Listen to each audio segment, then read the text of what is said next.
So I recently called a 720p screen on a 6.9-inch smartphone beautiful, and I had a ton of people come from me saying I wasn't a tech reviewer, I knew nothing about phones, and some even unsubscribed from the channel. Why? Because in their books, a 6.9-inch 720p screen was appalling and could never look good. So in turn, anyone who says a screen like that looks good or beautiful didn't know what they were talking about and didn't deserve their views or subscription.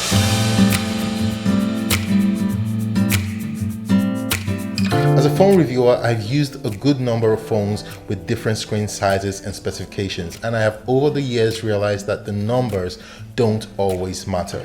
As smartphone enthusiasts, we are sometimes inundated with the numbers on a device that we do not give that device the attention or time it deserves simply because in our books it doesn't meet the specification that's approved in our head. Recently, the Samsung Galaxy S20 Ultra was under fire for the lackluster performance of its cameras. That phone has a 108 megapixel shooter and some of the best camera specs on paper that you would have thought that it would take the best photos and that its focus speed would be instant. But it had one of the worst focusing problems on any modern smartphone in recent times. Meanwhile, I had an almost 2-year-old Redmi Note 7 that took incredible pictures, even at 1/6 the price of the S20 Ultra. Load the Gcam on that Redmi Note 7 and the results become even better. Samsung promised to improve this with software updates, which they have, but honestly the focus still isn't fast and I get occasional focus hunting issues. There are sub $400 smartphones that take better picture than a number of the flagship phones these days, but looking at the specs on paper, you'd never agree with them. Now, in web and mobile development, the focus is on making apps compatible across multiple browsers and platforms rather than being compatible with hardware specs. The hardware specs help in how smooth and efficiently the app runs, but ultimately the goal is majorly cross-platform compatibility. Apple's iPhones have had way lower RAM over the years compared to Android phones and yet still outperform a great number of Android phones. Why? Why doesn't the Android phone with a larger RAM win?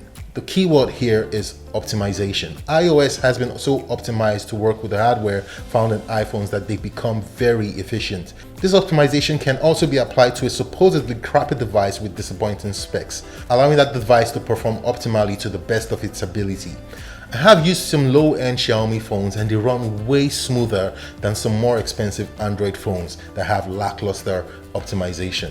MIUI and the famous Pixel Experience ROM are examples of well-optimized Android ROMs that run smoothly even on low-end devices. So recently when I reviewed an Android phone with a 6.9-inch 720p IPS LCD screen with a Helio G70 processor, I said the phone ran smooth and that the screen was beautiful, and I got a lot of backlash, which I understood because obviously they had in their minds the minimum specifications that they thought would qualify as okay.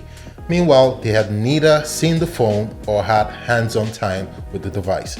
So, is it right to call a 6.9-inch 720p screen beautiful?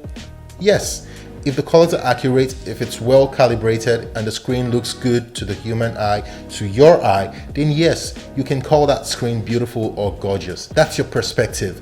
The screen on the iPhone XR is testament to the fact that numbers aren't everything.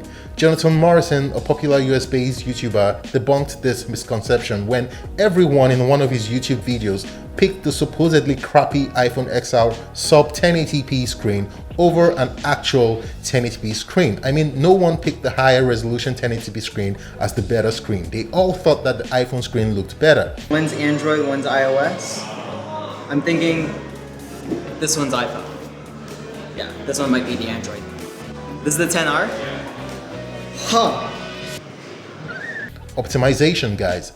I think it's time we began to understand that specifications isn't everything in a smartphone. It's the overall optimization of both hardware and software that really makes a great phone. If we base our purchase decisions on specs alone, then we may have missed an opportunity to pick a phone that would have been truly made for us. This video was born out of the need to give people proper perspective on the things that matter. Some phones look very good on paper but are terrible performers in some aspects, while some look terrible on paper but are excellent all-round performers. So when next you want to purchase a new phone, think of all the things that matter to you in a phone, not what the spec ninjas say. If you want long battery life and media consumption is high on your needs, then you should be looking for a phone with a big battery life and a big screen, preferably an AMOLED screen. If taking pictures are your thing, then focus on the camera. If price is your concern and you need all the rest put together, then do the research for that kind of phone. Also try visiting the closest store to you to play with these devices before taking a decision on which phone is best for you. In other words, don't judge a phone by the numbers you see in the spec sheet. Take time out to have an in-hand experience and then make your choice. Phone specifications are just half of the story.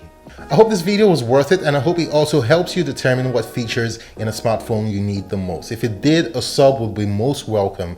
It would also be awesome if you could turn on notifications so you're the first to know when I post new videos like this one. I'll also love to hear from you in the comment section of this video. Your thoughts matter. Thanks for watching, and I'll see you in my next video. Cheers.